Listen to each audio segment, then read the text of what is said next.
I got the idea when I met Lee Miller and Axel Kleidon on the European Geophysics Union conference in Vienna several years ago. And they had a poster looking into the planetary boundaries of wind energy extraction.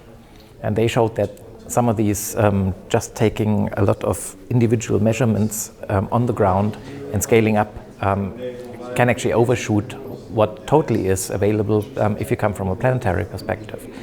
And that got me to think that, okay, so what happens if we actually put together a whole lot of wind energy in a very tightly condensed spot like the North Sea, for example, and build very, very large wind farms? Is there enough wind for them?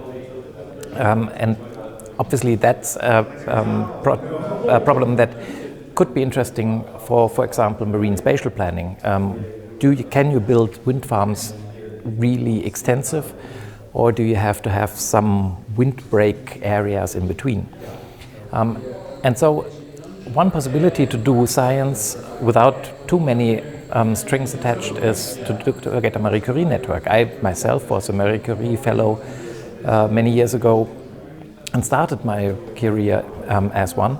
So we got eventually 13 PhD students and a few people on shorter term contracts to look into the entrainment. So where is the wind coming from in a infinite wind farm, from satellites, from computer modeling, from LiDARs, so that's the instruments looking into the air, from wind tunnels, and other technologies. And together we are trying to create a picture of how much wind energy there actually is for extraction if you go really large scale.